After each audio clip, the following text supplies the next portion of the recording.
Sérieux. La femme normale et lambda. C'est pour ça qu'on te paye. Tu le couperas, Non, mais... toi tu le mets pas. Mais non, je le mets pas. Salut, moi c'est Alfred. Bienvenue dans ce deuxième épisode des Femmes Savantes. Un podcast conçu, enregistré et monté par mes petites mains pour parler de la place des femmes dans le monde du théâtre. Aujourd'hui, nous allons aborder une thématique commune à tous les enseignements du supérieur, les conditions d'admission en grandes écoles. Pour beaucoup de gens, quand on parle d'enseignement théâtral, on pense immédiatement à quelques écoles privées parisiennes connues dont les noms sont restés ancrés dans l'imaginaire collectif. En réalité, même ces écoles ont pour but de préparer leurs élèves à des concours encore plus prestigieux, ceux des écoles nationales publiques d'enseignement supérieur d'art dramatique. Il n'y a que 13 écoles de cette catégorie qui existent actuellement en France, avec les conditions d'admission parmi les plus exigeantes de l'enseignement supérieur dans son ensemble. Vous pensiez qu'il était difficile d'intégrer Sciences Po ? Attendez d'essayer de rentrer dans le sacro-saint CNSAD, le Conservatoire national d'art dramatique. Les concours d'entrée dans les écoles de théâtre se font sur audition, avec plusieurs tours de qualification. Si je devais résumer le parcours de ces concours à des néophytes, j'essaierais de l'expliquer ainsi. La première étape, comme beaucoup de concours, c'est un dossier d'admission à remplir, qui est plus ou moins complexe selon les établissements, allant de une simple formalité administrative à un réel rendu artistique. Ensuite vient le premier tour d'audition, pour lequel l'aspirant va préparer 3 à 4 scènes de 3 minutes avec des règles strictes, mais des règles qui vont changer d'une école à l'autre. En commun, il y aura toujours une scène contemporaine et une scène classique, ainsi qu'un parcours libre au choix de l'élève. Certaines écoles demandent une scène en alexandrin, d'autres demandent des périodes précises pour les scènes, et enfin certaines vont restreindre à un répertoire d'auteurs. Ensuite vient un possible second tour d'audition avec les mêmes scènes, soit le jour même, soit plusieurs semaines après. Et si vous êtes arrivé jusque-là, le dernier tour de qualification arrive, soit par le biais d'audition, à nouveau, soit par le biais de stages intensifs, de 2 à 5 jours, dans l'établissement concerné, avec tous les autres concurrents qui sont arrivés à cette étape. Nous parlions de la recherche des codes de la féminité dans le théâtre avec Elmire, lorsqu'elle a évoqué d'elle-même la question de ces concours. Je pense que c'est au moment des concours que les filles qu'on essaye le plus de rentrer dans ce moule, dans ces des stéréotypes de féminité au moment de l'entrée dans les écoles. Je me souviens de passer des concours et de voir toutes les filles avec des robes noires et puis du rouge à lèvres rouge, et je me disais, non, en fait c'était complètement absurde, tu vois. On avait toute notre scène de tragédie, notre scène classique de tragédie avec la robe noire, pieds nus et le rouge à lèvres, ça c'est vraiment assez ridicule. Pour mieux situer la pression spécifique de ces concours, il faut avoir à l'esprit que si certaines écoles ont un concours d'accès tous les ans, d'autres peuvent n'être ouvertes aux inscriptions qu'une année sur 3, avec donc une seule chance pour les élèves d'y accéder si c'est l'école de leurs rêves, et à la clé, seulement 14 places à pourvoir. C'est pourquoi, chaque année, toutes les écoles régionales ou privées de France préparent leurs élèves au concours d'entrée des grandes écoles que nous finissons tous par appeler les concours, comme s'il s'agissait de la Grande Guerre. Et chaque année, des milliers de jeunes gens aux rêves d'acteurs sillonnent la France pour tenter les 8 à 13 concours qui sont ouverts aux inscriptions. J'ai donc discuté avec Alkmen de sa formation préparatoire au fameux concours d'entrée. La formation initiale que tu as eue, l'un de ses objectifs affirmés, c'était quand même de préparer les élèves au concours d'entrée dans les écoles nationales. Tout à fait. Et du coup, est-ce que la personne que tu as eue comme pédagogue à cette époque-là t'a préparé à l'entrée aux écoles nationales ?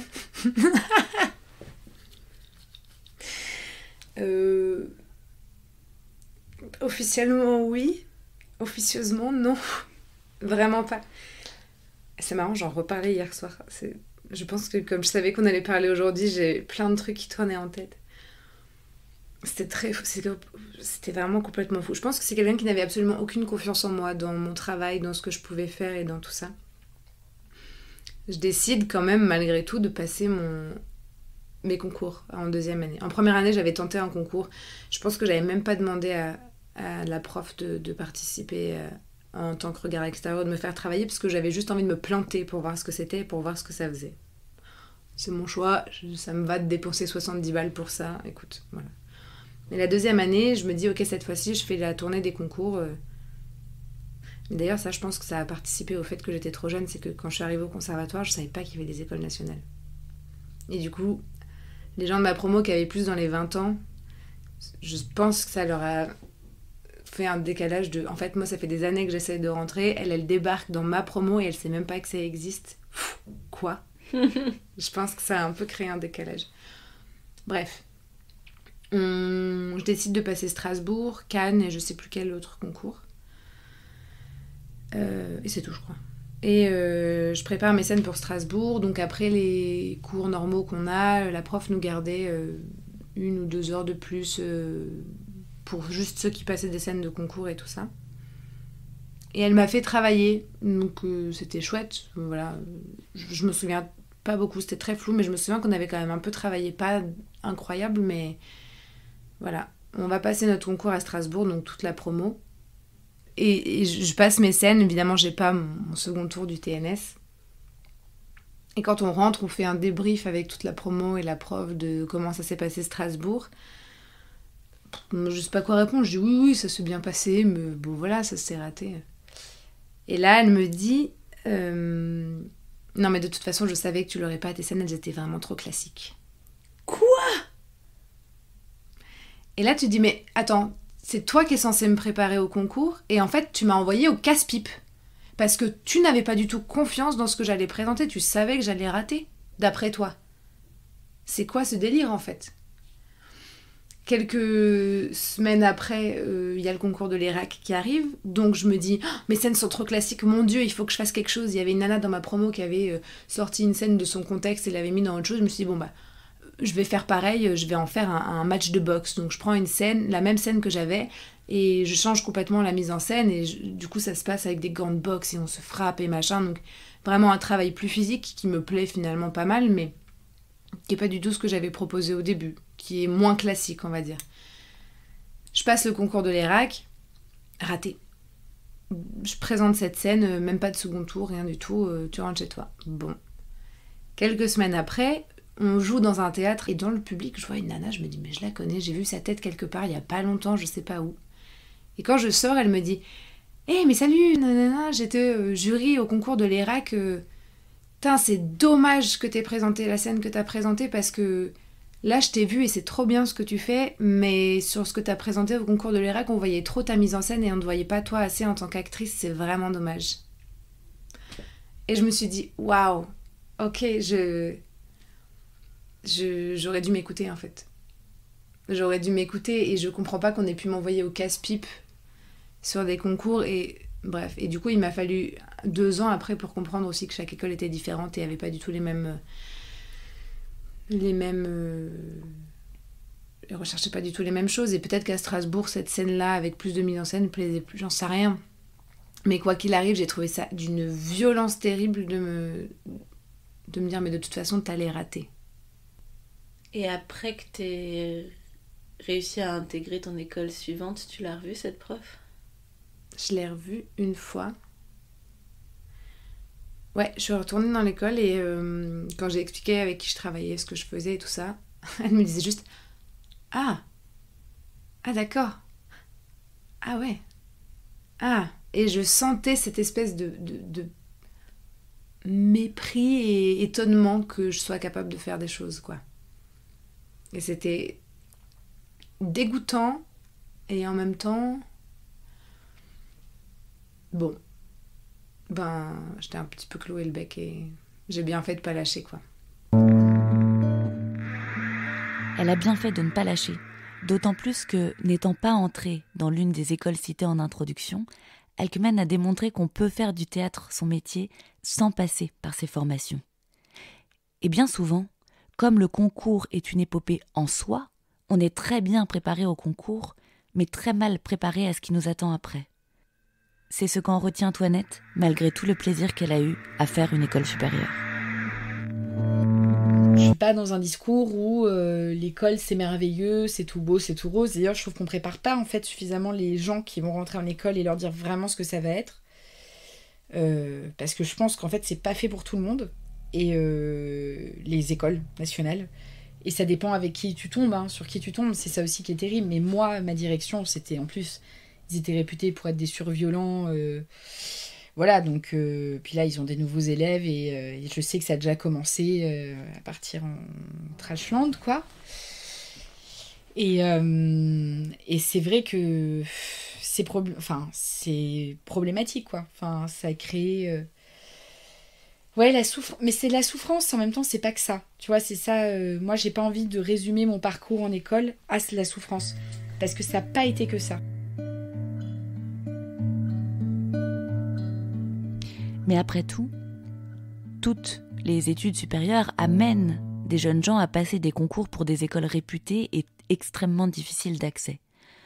En quoi les concours de théâtre seraient différents des autres ? Eh bien, tout d'abord, comme la majorité des écoles d'art, il n'y a pas de grille objective de réussite ou non d'un concours. Les jurés ne savent pas plus que les élèves ce qui fait qu'ils souhaitent recruter telle personne plutôt que telle autre. Et comme dit plus tôt, d'une école à l'autre, les attentes ne sont pas les mêmes. Il n'y a pas de barème, de grille de calcul, de notes, il n'y a que l'instant. Et personne, pas même celles et ceux qui entraînent leurs élèves, ne savent vraiment ce qui fait une bonne ou une mauvaise scène d'audition. Nous avons reparlé avec Marianne de cette prof de conservatoire régional qui préparait ses élèves à l'échec plus qu'à la réussite. Moi, je pense qu'elle fait partie des personnes qui ne m'ont pas donné envie de m'accrocher. Honnêtement. Et qui m'ont... mais je te l'avais déjà raconté, lors du dernier spectacle, le spectacle de sortie qu'on a fait, tu sais, alors les noms de... Ouais, peu importe, c'est un truc allemand en plus, ça m'ennuie. Exactement. Où en fait, moi, elle m'avait donné un rôle de nana qui vivait dans une campagne et qui ne rêvait que d'une chose, c'était de s'échapper grâce au chant. Et elle disait toujours qu'elle allait partir, et en fait c'était une chanteuse qui arrivait pas, et qui arrivait pas à devenir ce qu'elle souhaitait être et ce qu'elle présumait être dans sa tête. Et puis la veille du spectacle, j'avais du mal à sortir et à avoir l'émotion juste par rapport à ce personnage-là. Elle est venue me voir et puis elle m'a dit mais tu sais, c'est finalement cette personne, il faut vraiment que tu t'en inspires parce que c'est une comédienne ratée. C'est une comédienne ratée qui n'y arrivera pas et qui se dit c'est pas grave, je vais devenir CPE en fait. Elle m'a dit ça. Et je préparais à ce moment-là mon arrivée à la fac pour devenir CPE. Elle m'a dit, mais ce sera bien mieux dans l'éducation, je serai jamais comédienne, c'est ça qu'il faut qu'elle se dise. Et je suis restée sur ça. Et... Wow. Ah ouais, voilà la brique que je me suis mangée dans la tête au moment là où on passait tous des auditions et des concours pour passer en école nationale. Et au moment là où j'envoyais mes dossiers d'inscription pour aller à la fac et pour préparer un autre métier, quoi. Et je t'avoue que ça m'est resté, mais alors ça a tourné dans ma tête. Maintenant, c'est plus un problème. Mais il a fallu du temps. Il a fallu du temps pour que j'arrive à me réconcilier et à lui pardonner de ce qu'elle avait fait. Tu vois ? Voilà. Et une fois la préparation avancée, arrive enfin le jour du concours. Le jour que vous avez préparé toute l'année pour passer peut-être moins d'une minute sur le plateau. Il faut avoir conscience que dans une audition, le jury n'a pas d'autre obligation que celle de vous faire passer 2 scènes et peut vous couper dès qu'il le souhaite. Il est donc tout à fait possible d'avoir travaillé toute l'année, préparé 4 scènes de 3 minutes chacune, payé 80 € d'inscription au concours, sans compter l'aller-retour dans la ville où est l'école et le logement sur place, pour passer, en tout et pour tout, 30 secondes à jouer devant le jury et... Merci, au revoir. Nous avons discuté avec Nérine de ces moments de passage de concours. Mais ouais, c'est une telle violence, ce truc des rôles, de ce qu'on te renvoie à ce que t'es. Moi, les auditions, c'était l'enfer. Les auditions, j'ai fait 4 années les concours des écoles de théâtre, mais Enfin, je pense que c'est les pires humiliations, quoi. À un moment, ils te demandent de détacher tes cheveux. Ils te font jouer 4 scènes en 5 minutes. Du coup, tu joues 1 minute de chaque truc. Allez, arrêtez-vous, maintenant faites celle-là. Machin. T'enchaînes, à la fin, t'es rincé. Là, ils te disent détachez vos cheveux pour voir. Détache tes cheveux. Moi, mes cheveux, ils sont pas coiffés. Enfin, en plus, c'est n'importe. Enfin, en fait, je vois bien les meufs qui sont dans le couloir du Conservatoire national d'art dramatique. Je suis là, genre, mais en fait, jamais je vais rentrer là-dedans. Là, ils me demandent de détacher mes cheveux. Ah oui, d'accord, ils sont pas très longs. Et au revoir. Et après, tu sais pas, t'es pris, t'es pas pris, tu vas au 2e tour ou pas. Là, ils m'ont prise, bon, voilà, allez, t'y vas, tu refais la même chose. Oh bah non, désolée. C'est vraiment... Et ouais, t'es renvoyé à une... Enfin, moi, à chaque fois, j'avais l'impression d'être trop sale, trop palisse, trop petite, trop jeune, trop... Toujours l'impression d'être... de déranger. Et si cette impression de ne pas être dans la bonne norme est si prégnante, c'est également parce qu'il y a énormément de filles qui se présentent à ces concours, 2 fois plus que de garçons, et que ce poids de la concurrence plus forte pèse sur leurs épaules. Bah oui, mais moi je me rendais bien compte de ce truc que j'avais moins de chance parce que j'étais une meuf d'avoir les concours, parce qu'aussi on est plus de meufs à vouloir faire du théâtre. Du coup, et oui, et il y a plus de rôles de mecs.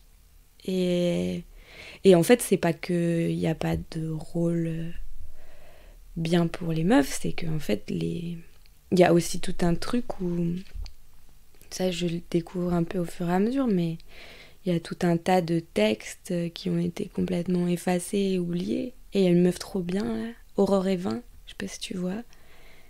Elle fait un taf de ouf d'aller dans les archives, d'aller retrouver tous les textes écrits, mais même autant de Molière, tu vois. Des meufs qui ont écrit des comédies, des trucs... et en fait, d'aller dépoussiérer et d'aller aussi les foutre dans les manuels, dans les cours de français et tout ça. Mais de se rendre compte qu'en fait, il y a aussi tout un répertoire de pièces écrites par des meufs qui a été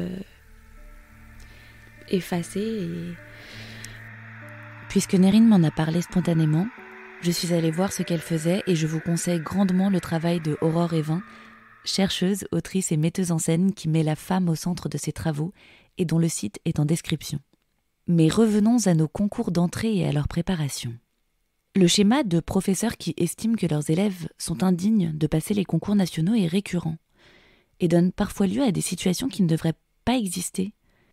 Car il ne faut pas oublier qu'une école de théâtre, avant d'être une prépa concours, c'est une école de théâtre. Un lieu où tout le monde doit avoir accès à la même formation. C'est ce que nous avons évoqué avec Flippote, qui me parlait de sa prof de conservatoire. La première année, par exemple, où je suis arrivée, elle m'excluait, elle me mettait elle mettait les gens dans des piédestals en fonction de ce que les gens lui offraient sur scène. Et par exemple, jusqu'à ce que je trouve une scène qui me correspondait ou que je comprenais particulièrement bien et que j'ai commencé de proposer des choses autour, dans le cadre de cette scène, elle me calculait pas du tout. Et elle essayait elle était très sectaire comme ça, elle essayait de, voilà, peut-être qu'elle a aidé des gens aussi, parce qu'elle était en même temps, ce qui faisait que, paradoxalement, elle était une prof très investie. Mais elle était trop investie, par exemple, dans la vie privée de ses élèves. Elle essayait de créer une espèce de dépendance affective comme ça chez certains élèves, et ça marchait. Je me rappelle que ces groupes, voilà, ils ne calculaient pas l'autre groupe à l'intérieur du conservatoire. Il y avait quelque chose de malsain dans les relations. Et même moi, je t'avais dit... la première année, j'étais pas du tout calculée par elle. Elle me mettait complètement de côté. Je le sentais très, très, très, très, très, très fort. Et elle l'a même verbalisé une fois en disant qu'à une semaine de concours, tu n'auras pas de toute façon le premier tour. Donc, je consacre mon temps à quelqu'un qui peut l'avoir. alors qu'on était tous des élèves. Ou bien je l'ai entendu dire, mais le théâtre, c'est pas pour telle ou telle personne dans le groupe, en visant des gens précis. Tout ça qui me fait dire que oui, c'est quelqu'un de toxique. Et à partir du moment où tu commences à lui donner à manger, elle est là pour toi, mais sinon, elle te calcule pas, quoi. J'ai eu plusieurs témoignages, et avec plusieurs profs, de ce truc de dire à des... Parce qu'on est sur des profs qui font des préparations en concours, donc du coup, les écoles sont chouettes, mais c'est pas... Elles se prétendent elles-mêmes des espèces d'écoles de passage, tu vois, pour te former à autre chose après. Et j'ai eu plusieurs cas, effectivement, de personnes auxquelles on a dit, en les préparant ou après les avoir préparées ou tout ça à des concours, qu'en gros, de toute façon, t'avais aucune chance de l'avoir. Ouais, des trucs. Et je trouve ça hyper violent parce qu'en vrai, il y a déjà des concours pour rentrer dans ces écoles. Enfin, oui. Ce sont des gens qui se sont déjà prouvés, quoi. Ouais, et puis en fait, la prof qui te dit tu vas pas avoir de concours, c'est une prof qui, elle, t'a choisi avant. Je trouve ça très bizarre, en fait. Je pense que quand il y a plusieurs profs, ils doivent faire de consensus, tu vois. Il y en a un qui veut un élève, l'autre veut pas, et donc ils font des compromis, quoi. Et dans le compromis, les gens qui passent par les mailles du filet, peut-être que c'était ceux-là qui étaient particulièrement visés par elle, mais en tout cas, elle me faisait sentir que j'étais pas voulue dans sa classe au départ. Okay. Et puis deuxième année, ça a changé, mais comme je t'ai dit, avec une scène qui marchait pour moi, dans laquelle j'étais à l'aise et que je proposais, et elle chopait mes propositions et ça l'intéressait, quoi. Sinon, si j'avais pas amené cette scène-là, deuxième année, ça allait être pareil. Du coup, tu as passé des concours de grandes écoles, tu as quand même été à des tours assez hauts. Enfin, c'est des concours qui sont très très difficiles, donc tu as quand même passé plusieurs étapes de sélection. Et elle t'a pas accompagnée là-dedans ? Si. Quand j'ai commencé à avoir justement des tours, elle était très intéressée à ce moment-là. C'est à ce moment-là qu'elle a été intéressée. Ouais, c'est marrant. Ouais. Donc tu pouvais pas avoir de concours, mais quand tu as eu la possibilité de peut-être en avoir, c'est devenu c'est intéressant. C'est ça, ouais. Parce que je représentais un chiffre de plus pour elle, tu vois.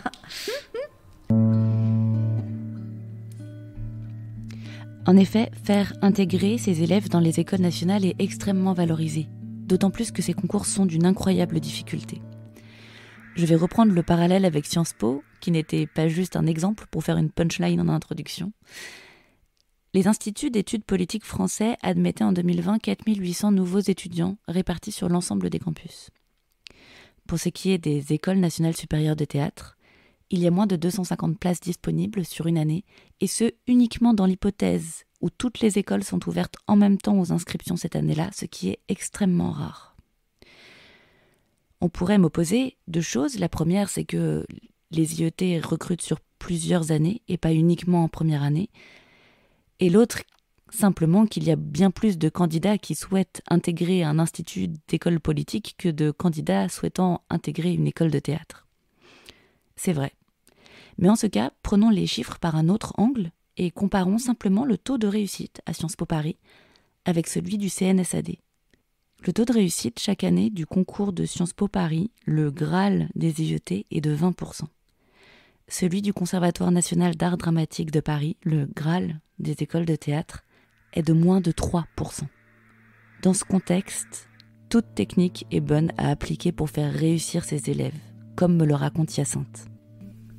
Enfin, déjà, tu le sais de toute façon, mais se faire insulter, par exemple, il y a une époque où je pensais que c'était normal. Où ça me paraissait pas. Je me disais que c'était une manière de me pousser, clairement, ça en était une d'ailleurs, ça n'a pas changé.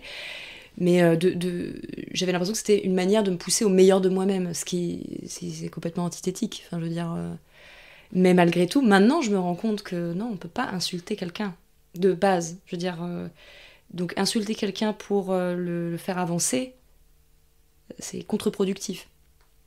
Mais il y a une époque où oui, je me faisais insulter et je trouvais ça pas si exceptionnel. Et donc ça, mais alors, ouais, donc ça oui, mais en fait je me suis rendu compte après que c'était effectivement du harcèlement moral. Et ça c'est Mais ça, je le supporterai plus du tout, mais parce que j'étais très jeune, parce que j'avais pas fait beaucoup de théâtre, qu'il y avait des enjeux, notamment, c'était à la période pour présenter les concours. Mais donc oui, oui, là pour le coup, c'était une emprise. Ce qui est terrible, c'est que c'était justifié par le fait qu'elle veuille ma réussite, en quelque sorte. Mais c'est vrai que c'est incompréhensible quand même. C'est vrai que c'est incompréhensible. Est-ce que tu penses que t'aurais été moins bonne si ta prof t'avait pas insultée? En fait, c'est terrible parce que j'en sais rien. En fait, pour rien au monde, je dirais qu'il faut insulter les gens. Mais je ne sais... Enfin, je pense pas. J'ai envie de faire l'avocate du diable. J'ai vraiment envie de faire l'avocate du diable. C'est un peu nul, mais ça se trouve... En fait, ça m'a mise dans une situation un peu de crainte vis-à-vis d'elle, qui m'a amenée à me bouger le cul. Bon, c'est pas très élégant. Qui m'a amenée finalement à essayer de lui convenir. Et vu que c'est quelqu'un de quand même à un endroit talentueux, du coup d'essayer de lui convenir, ça a fait que finalement ce qu'elle voulait, c'était que je rentre dans cette certaine école, et ça a été le cas. Donc c'est un peu tragique ce que je raconte, mais je pense que non, clairement je pense que j'aurais été aussi bonne entre guillemets si elle m'avait pas insultée. Mais en fait c'est surtout que je sais qu'à ce moment-là il fallait me réveiller un peu, c'était la mauvaise manière. Mais non, elle aurait pu être plus diplomate et trouver d'autres moyens d'essayer de me secouer gentiment, quoi. Cette prof, est-ce qu'elle était contente que tu sois rentrée après? Ouais. Mais c'était, je pense que c'était une manière de se valoriser aussi elle-même. On va pas, et je lui en veux pas. Elle m'a énormément aidée. C'est notamment, grâce à elle. Mais oui, elle était très contente. Mais bon, après, il y avait tout un truc de... elle m'en a voulu de pas la remercier comme elle aurait aimé que je la remercie. Voilà. Ou j'ai pas appliqué certains codes de remerciement qui pour elle étaient, semble-t-il, nécessaires. Et donc du coup, je finis par m'en vouloir, par me dire « Ah ouais, mais du coup, j'ai pas été assez reconnaissante. » Donc tu vois, ça c'est une emprise. Ça, c'est une emprise de dire j'ai pas été assez reconnaissante, alors que quand même, si, je l'ai profondément remercié, je suis quelqu'un de reconnaissant de nature. Si je peux m'octroyer quelques qualités, celle-là en fait partie, et j'ai pas de fausse modestie tu vois, je le dis. Mais voilà, donc là, il y avait une réelle emprise de mince, oh là là, comment je peux faire pour me rattraper? J'ai pensé pendant longtemps lui envoyer un cadeau, même plus tard, même trop tard, et puis finalement, au bout d'un moment, non, mais je vais pas le faire. Je lui ai jamais rien demandé, en fait. Je lui ai pas demandé de donner autant, peut-être. Tu vois, c'est ça qui est terrible avec ce truc de reconnaissance. C'est quoi, du coup, t'attendais quelque chose de très précis de ma part, en fait. C'était... Enfin, bref. Tu la remercieras à ton premier Oscar. Quand je vais recevoir la petite statuette, et du coup, madame, voilà, je vous remercie, c'est grâce à vous. J'espère que moi aussi j'aurai des remerciements du coup, parce que j'ai toujours voulu être remerciée à des Oscars, et voilà. Mais c'est toi qui l'auras, c'est pas elle, c'est ça. Elle sera bien fâchée.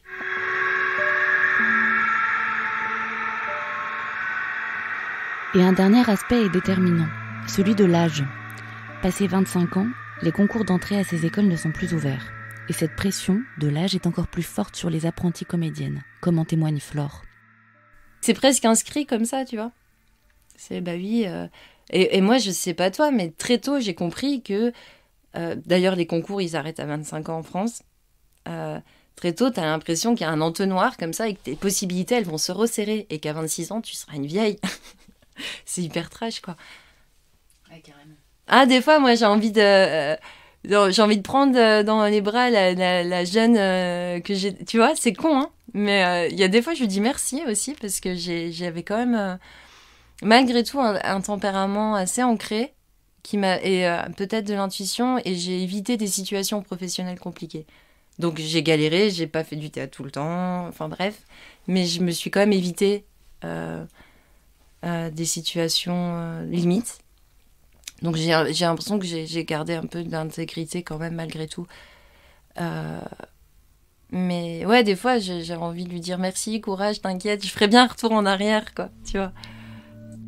Et à défaut de retour en arrière, pourquoi pas un bond en avant ? J'ai parlé avec Elmire, qui est maintenant jury dans un concours d'entrée, de la façon dont pourrait évoluer le milieu pour permettre un meilleur accès des filles aux formations théâtrales.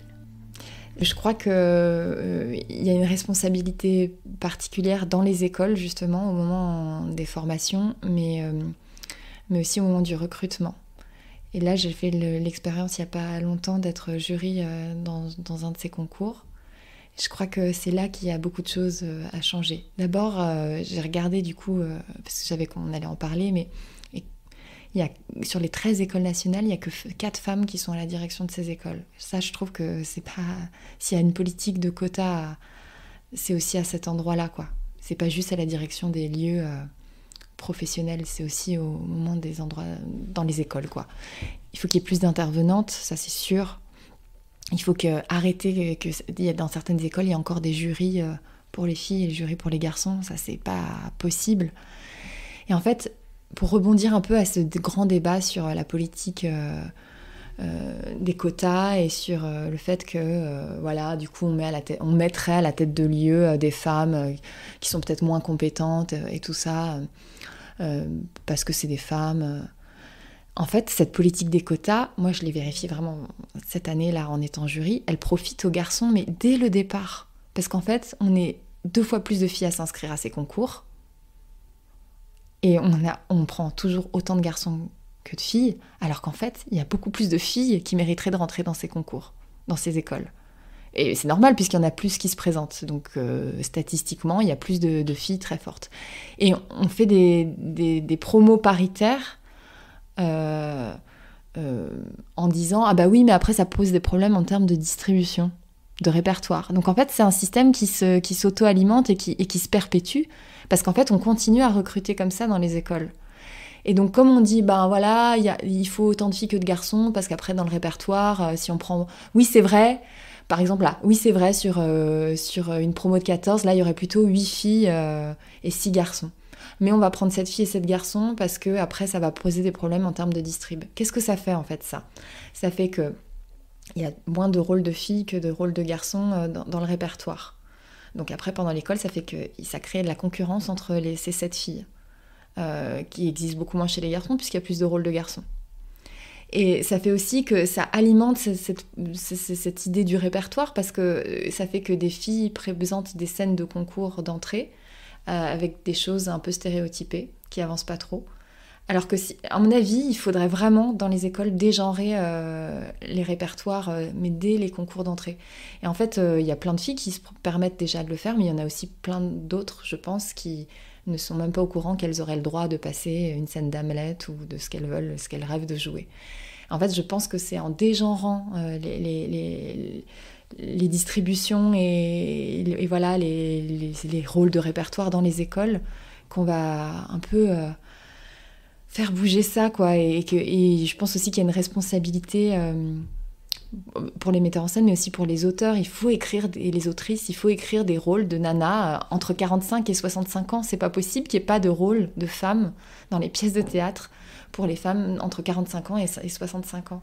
C'est pas possible qu'on passe de la jeune première pour certaines, enfin je sais pas, de rôle de quarantenaire ou de jeune mère à des rôles de grand-mère, et qu'on parle pas de la vie de ces femmes-là. Il y en a, il y a plus de femmes que d'hommes sur cette planète, il y a des problématiques de femmes entre 45 et 65 ans. Il faut qu'il y ait des pièces qui soient écrites là-dessus, et il faut que dans les écoles, ce soit mentionné que les filles et les garçons peuvent choisir des scènes de filles ou de garçons au moment des concours. Moi, je crois vraiment que c'est aussi en faisant ça que les choses vont avancer. Donc si je disais une chose à une jeune comédienne peut-être qui veut faire ce métier, c'est ne t'interdis pas de passer des rôles que tu rêves de jouer sous prétexte que c'est des rôles masculins en fait. Voilà, peut-être que je lui dirais ça quand même. Aujourd'hui, même si le chemin est long, les écoles tentent d'améliorer leur pédagogie en changeant la face des concours et dégenrent peu à peu certaines pratiques. Elles acceptent enfin sans question les candidatures de personnes transbinaires, mais ont aussi ouvert aux personnes non-binaires. La question de leur représentation dans les promotions à venir ne fait qu'évoluer. Nous finirons aujourd'hui sur cette note d'espoir. L'avenir paraît meilleur, même si nous devons rester vigilants et vigilantes. Nous nous retrouvons la semaine prochaine, et d'ici là, courage, ne lâchez rien.